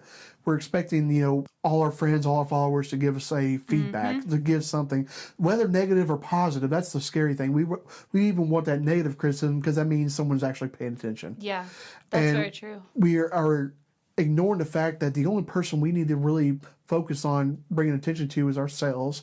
Because, like I said, all our creative outlets are a healing function. And other than that, God. Yeah. People will say their families and stuff like that. I mean, that's all well and good, but families are people too. Yeah. Families, your sister, your mom, your husband, they, have their own stuff in their mind going on, trying to focus on themselves. Sometimes they can't focus on expanding to you. Yeah. And I mean, your family's supportive as can be. You're one of the most supporting families I've ever seen as far as your music. And a lot of people just don't realize that, you're not the only one trying to do something. Exactly. And, there may be not people out here who are doing the creative things you're doing, but they have something going on that you don't know about. Sometimes, you want all these people to respond to you, but you don't know they're going through a money crisis. They're getting a divorce. They just had a family member die. They have all these things going on. And, maybe they're on social media posting that day, but they're not intentionally skipping out on you they just can't focus on anything else besides what's going on in their life. That's such an important perspective. Because you don't hear people talking about that because we don't get that immediate where like, oh, I'm going to delete it now because only one person. Exactly. Yeah. And I fall into that too. I'm not saying this is, outside problem. I fall into the same thing. And what we just forget to realize is just because he can't, or he doesn't hit the like button, it doesn't mean God's not watching. Yeah. And if we're doing something that either glorifies him or just not necessarily glorifies him, but just showcases the talent, showcases what he's given us. 100%. Yeah, it's giving glory to him, because me and you're both the same way. We don't take credit for our stuff. Like, you're singing, you give glory to God. You don't necessarily sing about God all the time, but your posts are very revealing that God helps you and God gives you this talent. I'm the same way. I don't consider anything I do my own work. I work for it. We both work at it. We both practice it. We both work hard at it. But without God putting it there, it wouldn't matter how much we practice. Yeah. I want to play in the NFL. I can practice all I want to. I'm not playing in the NFL because God didn't give me that skill. Tim Tebow, Kate, no. Okay. But I love you, Tebow. Just kidding. But, just because you don't have that skill doesn't mean that God's not giving you some skill to use. Yeah. And, we both had these dreams of doing things, and we both have regular, jobs that people have. And both of us don't feel exactly happy in that avenue because it's not our thing. 100%. Like I've seen you at your work, you're happy. You enjoy working there because you enjoy being around people and that you get to interact and have fun with people. Yeah. I sit by myself 90% of the day, and as you can tell, I'm not much of a sit still kind of person. Yeah. And so it kind of drives me crazy. But again, I mean, as much as you like your job, you rather be using the talents God gave you for something else. And same thing with me, but at the same time, I think sometimes the struggle is part of the journey, and not only part of the journey, it's part of the inspiration of the journey. Absolutely. Because people see you, and people can see you're not getting the 5 billion followers on Instagram or something like that, and you're not stopping. Yeah. It's not making you want to quit. It's not making you want to stop doing it. I'm like, well, I didn't get those 1 million followers or 1 million likes I want this week. I'll just give up music. And it's a struggle. Yeah, I mean, we both struggle with it, but at the same time, keep pushing forward. You keep pushing forward. You're still letting God work, and if you never get those 1 million followers, I truly think you'd be the kind of person like, oh, that's okay. I did what I love. I put what I love out there for people, and whether it affects 1 billion, whether it affects 10. Absolutely. Yeah, you'd be happy. I pray for all the success for you that you get to those 1 billion followers, as long as you don't forget about me. Well, same for you. I hope this podcast blows up. But at the same time, like, I just can tell just by you, like, you're a great wife, and you have a supportive husband, you have supportive family, your sister, your mom. You're going to have a number one fan when your nephew gets older. And you're going to have all the support, and you eventually you'll get to a point where you're like, you know what, I'm good. I'm good. You'll get to the end of your life, and you're just going to be happy that you gave it all you could. That's all God expects of us.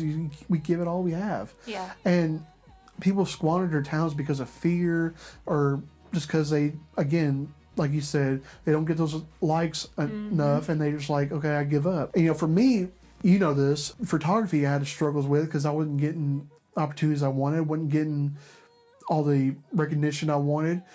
But my problem was I wouldn't put myself out there enough either. So it's not that God was saying no. It was just like, okay, I can do all I can do, but you got to get yourself out there. You got to do some work behind it. But last year I was such in a depressive state, I didn't want to put any effort into it. I remember, what was your Instagram problem that you had? Oh my gosh, so my Instagram, I still don't know who, like I probably never know, but I get, I am locked on my Instagram because the password was changed, and it was then deleted.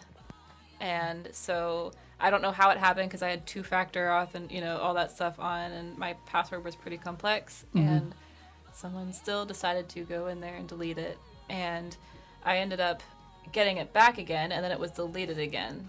So I'm not, like, I have no idea what happened. I had, I'd worked for years to build up my following on there, and that was incredibly devastating because venues that are booking you look at those numbers when they're booking you, and venues now won't even respond because they're like, so how many followers do you have when they're booking you? And I'm like, okay, well, I'm back. I have 300 something. And you go from having thousands to like, and it's just like, they don't even give you time of day anymore. Mm-hmm. So that was something that I really struggled with. Even more than the numbers was how much it affected just my career in general. Yeah, because people look at that and they look at your success based on how many people are following you on Instagram or whatever, and that's just very hard to accept because it doesn't mean I have any less talent. It just means that less people are clicked follow on my Instagram page. Yeah, exactly. And that's such a struggle because people get invited to like things constantly. I'm invited to like pages from people I don't even know. Yeah. And like they're like back when I was doing film and stuff, I would get all these friend requests and then I'd accept. I'm just like, okay, that's fine. And then I get invited to like their makeup selling business. I'm like, okay, one, nothing I'm interested in. I mean, if someone sends me like a musician or an actor or someone sends me a like to the page, okay, fine, that's fine. I may not follow you, may not know who you are, but I'll give you likes because I know that helps you and it helps build brands and people see I like it and they can like it too or whatever. But yeah, just people send out those things so much, and like I've had to do the same thing where I was trying to build my photography page and stuff like that. I'm going to have to do it with this podcast now, so that's going to be fun again. But you don't get those likes because people just, for whatever reason, they just don't want to go in there and like it. Yeah. I probably have like 60 requests waiting for me to hit respond to. And, like I said, when it's actors or bands that use that for their own, building up and they need that to, like you said, books things and stuff like that, okay, I'm all for it. But again, just getting these things for like makeup or jewelry and the problem, and another problem you run into is a lot of people will post constantly. Yeah. And especially on Facebook now, the way the algorithms are written, you will see 90-page posts and maybe 3 friends posts. Yeah. So like I went through and I just unliked everything. Yeah. And like the only things that are still up there is like your page is still on there, and artist page and page I actually follow and pay attention to, but like all the. Like I used to have a like for Pepsi on there, took that off. I took all these brands off because they would just flood our social media. And that, again, that affects people because, again, you have these people posting these things, like heartfelt things or things that mean a lot to them, posting their kids' photos or, things that are important to them. And, it shouldn't matter how many likes you get on it. But at the same time, it has a mental effect on people. And like I read the other day where Instagram and Facebook are trying to get rid of those to where you can't see them, likes and stuff. I think that's wonderful. I think that's a great idea.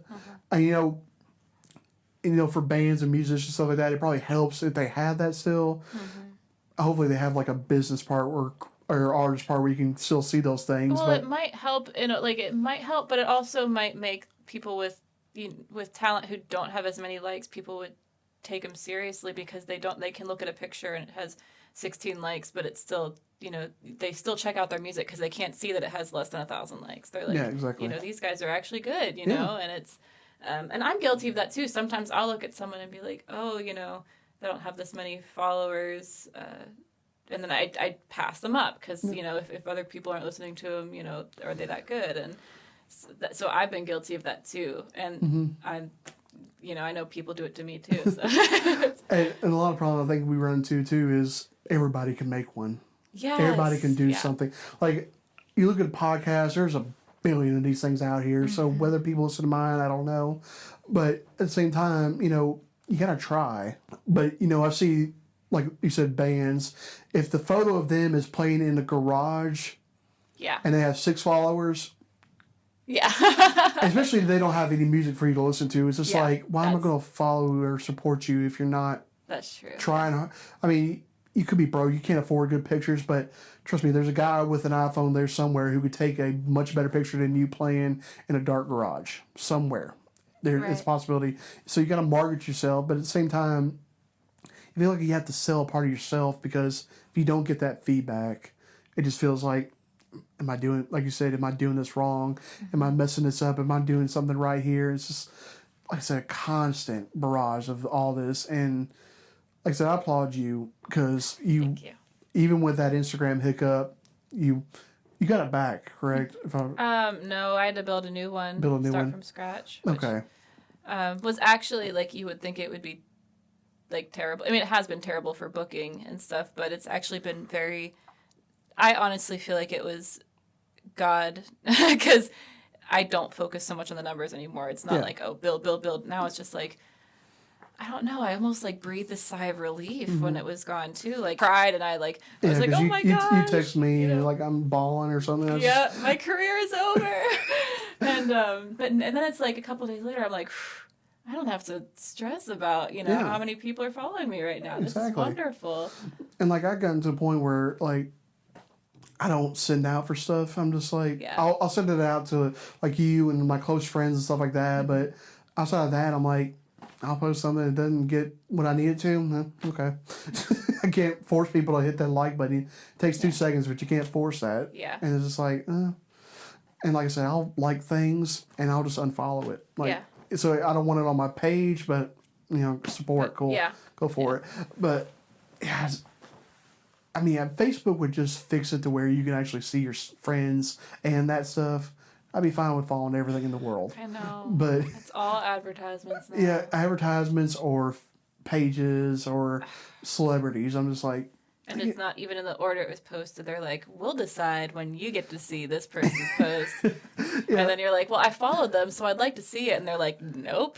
With you, I had something like... I looked yesterday, and Kate Puckett posted on Tuesday. This is Saturday. And I was like... Yep. It does that for your post for me too. Yeah, as like I saw. Okay, one, I already saw this. Yeah. Already liked it. There's no comments or anything that means something new is added to this. Why am I seeing it again? I have no idea. There will be times where like I won't see any of your posts or like other people's posts in my feed, and then I'll go to their page and they post like 3 times and I never saw them, and I'm like, what in the world? You run into where even that. You'll have people post 15 times within an hour, and that's all your feed will become.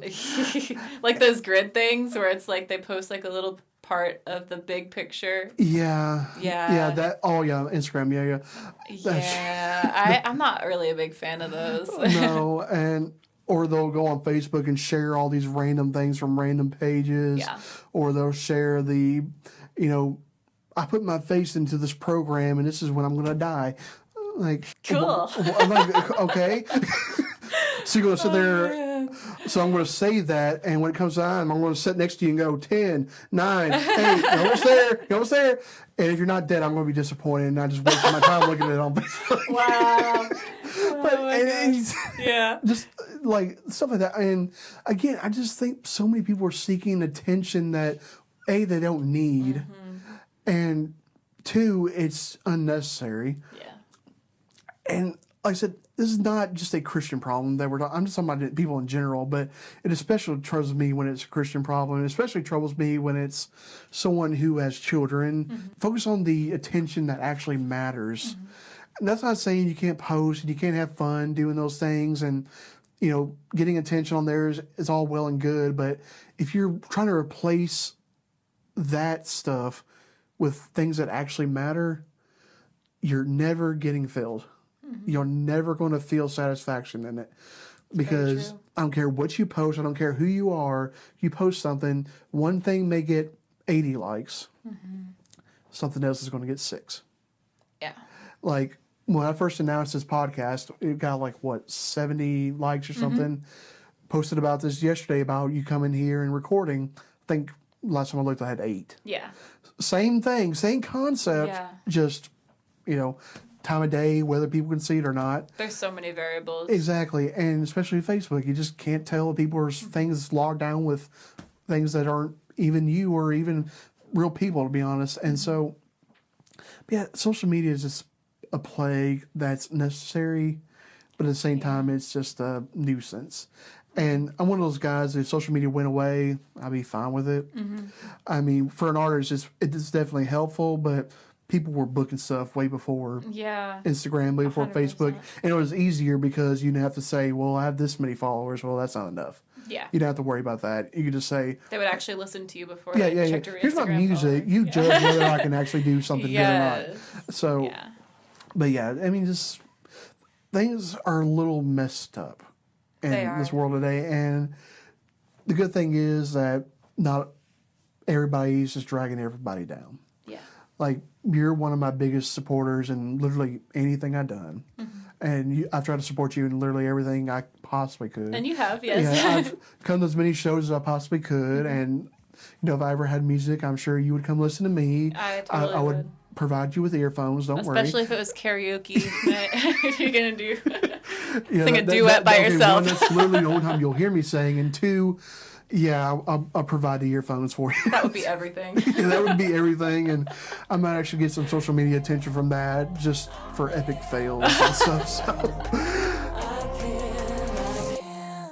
All around me understand it's the beat. Feel like I'm not enough to compete. I feel a change happening.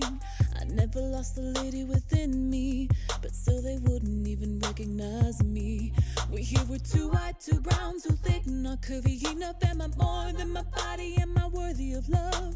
Show them all there's brains behind a pretty face, but our emotions will just push everybody away. My ladies who are underestimated, hold your head high, use it to your advantage. You're unforgettable, make it regrettable when they try to tell them you can't. I am, I can, I can. I am, I can, I can. I am, I can, I can. I am, I can. So I'm bossy when I take. Well, we're gonna do a little fun thing real Okay. quick. And we talked about these depressing and sad stuff, so we're gonna do something actually fun. Is this the Q&A? Yeah, I got this little book, and it's called 3,000 Questions About Me. So I'm gonna have you pick 5 numbers, and I don't know what number she's picked. So like It's go- between 3,000? yeah, 1 in 3,000, Ooh. and I don't know what number she's picking. I don't know. Nothing. This is pre-planned. I don't know what she's going to pick. I don't know. I've never looked inside this book. I've seen a little bit, but I haven't looked at what she could be answering. So if it's anything derogatory, I'll just skip to the next number. But All right. I'm going to have you pick 5 numbers, one between 1 and, let me make sure it actually goes to 3,000. It could just say that. Okay, 1, and there is 3,000. All right. So between 1 and 3,000, 222. 222. All right. All right. Let's see. Okay. Oh, gosh. Okay. Is this a bad one? Well, it's actually relevant to you in a way, but Okay. it's still kind of awkward to ask from a guy to a girl. But what Let's is hear your it. favorite song to sing in the shower? Ooh. Okay. Well, I love The Greatest Showman. I sang a lot of like show songs and Broadway, so I'll sing that. I love the Phantom of the Opera stuff, but I'd have to say anything from like The Greatest Showman. Because I can go all out to those. Or, that new Lady Gaga song from A Star Is Born, "Shallow," is like my okay. go-to now. Oh, yeah. There you go. Yeah. Well, I didn't get to ask you this. Who are your favorite singers? And not necessarily who you build yourself after, but just listening to singers or bands. Whitney Houston is my favorite female vocalist of all time. But I listen to a variety of everything. Whitney Houston, that story I told you yesterday. Yeah. I had a guy that I used to work with, and let's be honest and frank, it was when I was in the wrestling business. And so he came up to me, he works at a local store here, and like, hey man, how you doing? And we just talked for a little bit. And friends on Facebook, so he saw about the podcast, and he's like, so you're going to have Kate Puckett on your podcast? I'm like, yeah. He's like, that is awesome. I'm like, okay.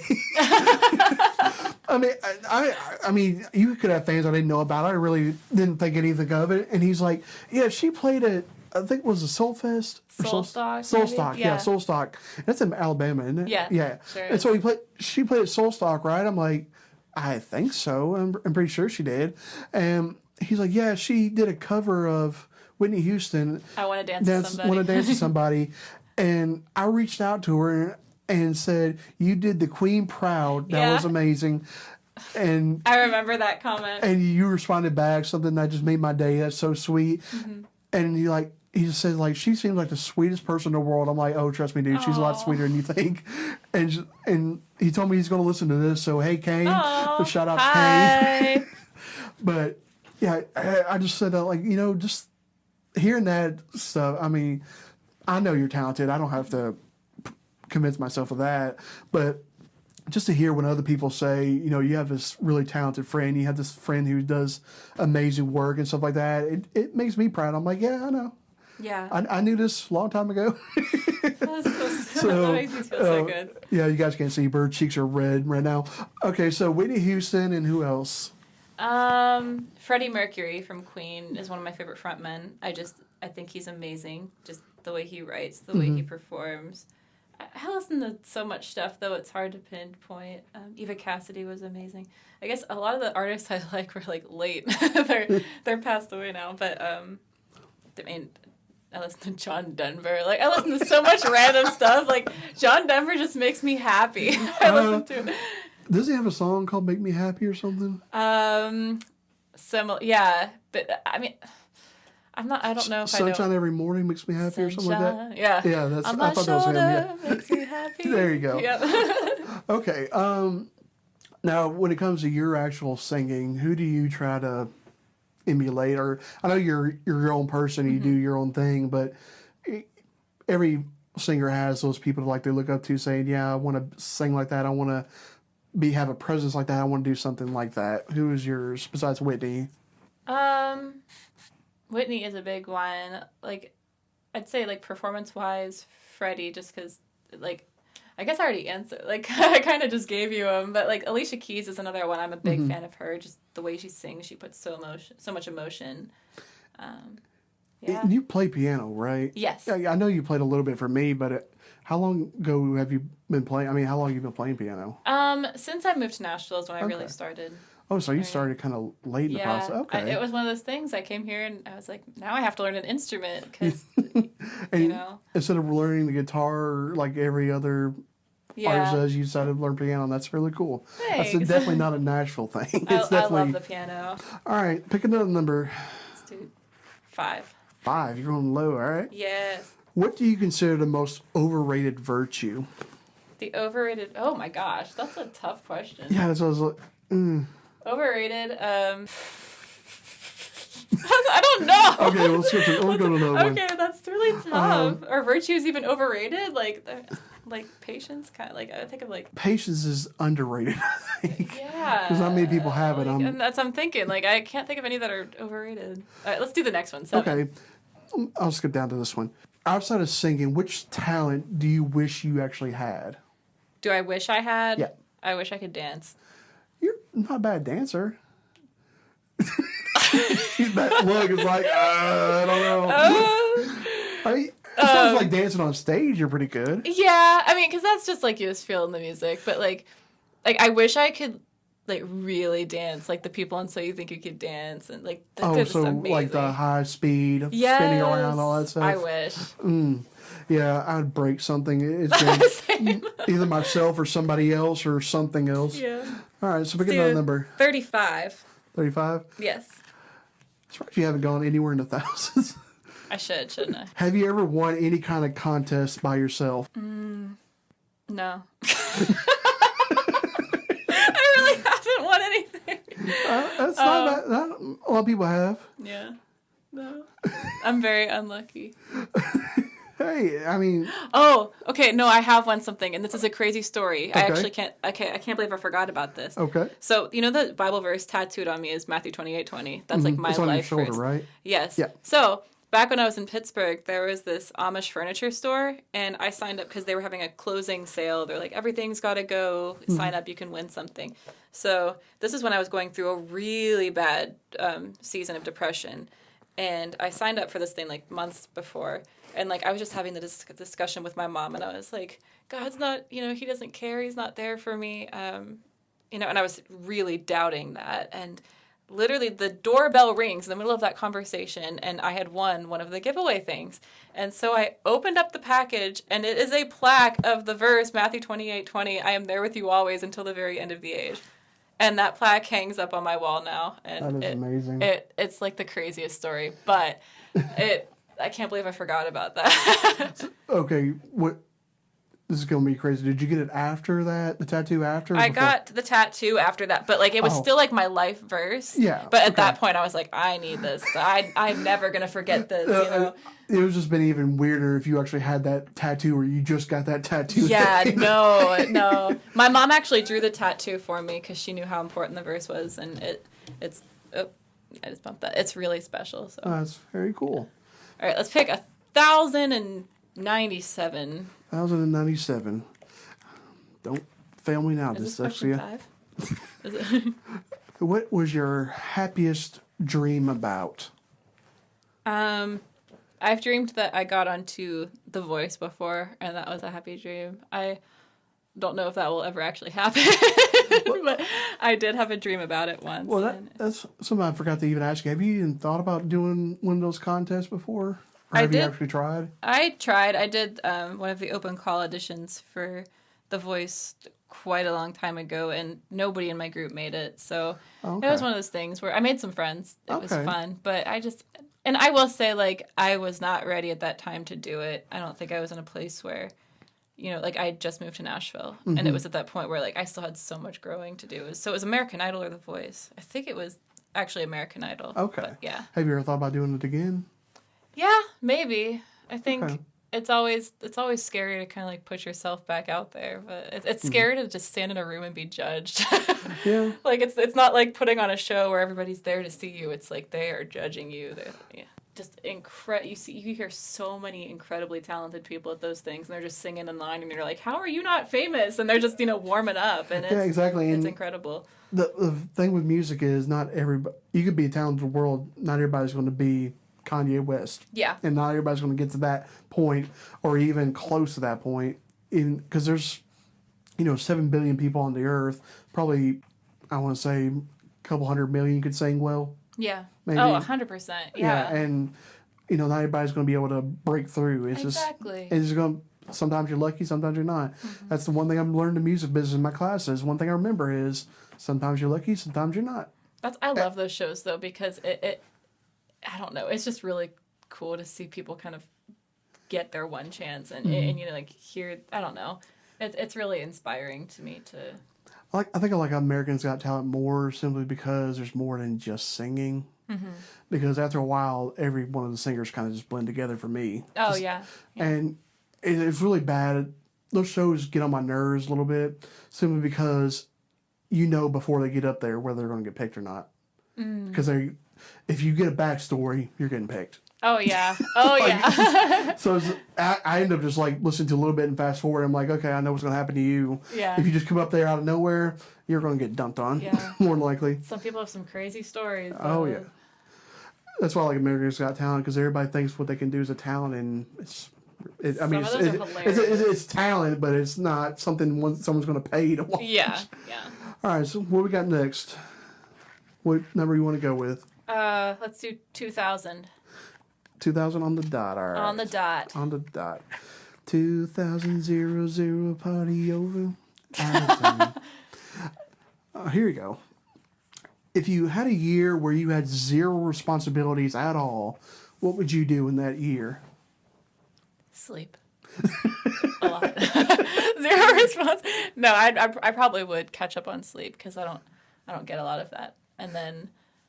You're like me. You're kind of like a night owl a lot of times too. Yeah. And now you texted me yesterday, say you're getting old, you're going to bed early, and I'm older than you. I'm just like, shut up. You're like, be careful what you say. But yeah, no, How old are you again? I am 28. 28. So I'm 4 years older than you. So I'm just like, it's kind of rubbing me. Yeah. Well, I mean, we can all, I know people that are a lot younger than me that go to bed. Oh yeah. There's people that are in their early 20s going to bed at 9 o'clock. I'm like, I can't. I just can't. Yeah.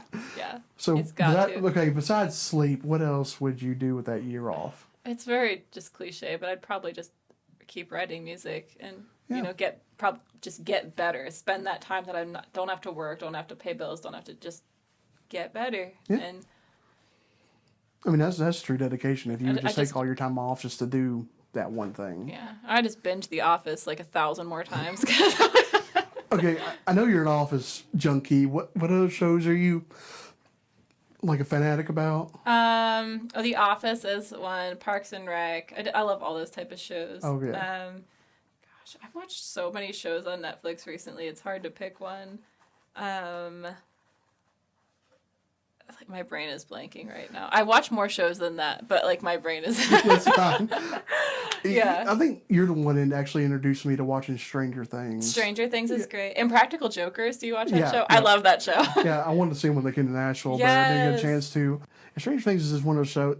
This last season is probably the best one, I think. Yeah, the first that two was great. just kind of dragged a little bit. Yeah. Especially that first season's like, okay, something's got to happen here. The nostalgia though was like, I don't know, it just made you feel like you were a kid again watching the first season. It was just those friendships and the adventures that we all got into with our friends when we were that age.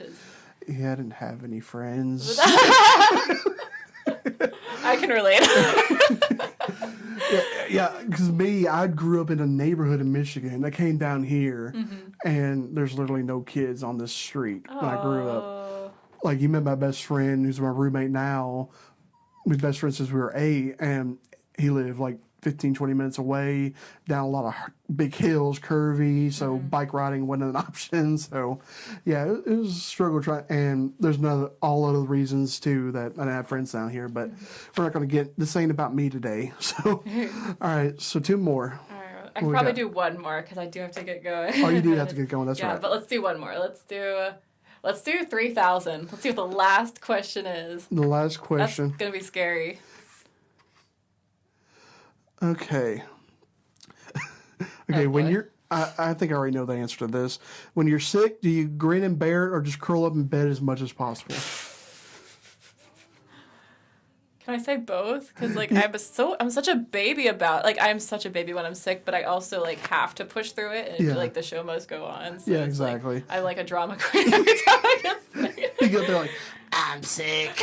I'm also like a hypochondriac. Like I like Google everything, and like every cold Symptom. is like I'm dying. Everything it's so bad. Zach's a trooper for putting up with it, but he's always like, "You're fine. You're going to live. Don't worry about it." Yeah. Okay, well, Kate, it has been an honor and privilege, even though we've hung out many times. It's very honored and privileged that you were here on the very first episode of this. I am honored. Thank you. You are amazing. You're so talented. Everybody, go look her up. Go look up our music. And Kate, give them the stuff again, just in case they missed it the first time. Yeah, just type in Kate Puckett songs on Instagram, Kate Puckett songs on Facebook, like is the URL. Just type in Kate Puckett on YouTube and you'll find me. And that's pretty much everything. Spotify, Apple Music, iTunes, all of that good stuff. And you've heard her music throughout this podcast, so that gives you a little taste of what she's all about. And if you guys are in the Middle Tennessee area, she does play shows around Middle Tennessee, Nashville, Franklin, Columbia. So just come check her out anytime you see her out. So Kate, thank you for walking on the water with me. I want to say thank you again to Kate for being on this podcast. Go check her out. If you see her performing somewhere, go listen. She puts on a great show, and talk to her afterwards if you get a chance. She's such a great person to know, great person to be around, and just a uplifting, sweet spirit. So thank you, Kate, for being on the show. Thank you for walking on the water with us, and hopefully we'll bring you our next episode very soon. So stay tuned. Remember, go check out our social media, go check out our website, and subscribe, like, share, follow, and do all those things you know to do. Thank you. God bless.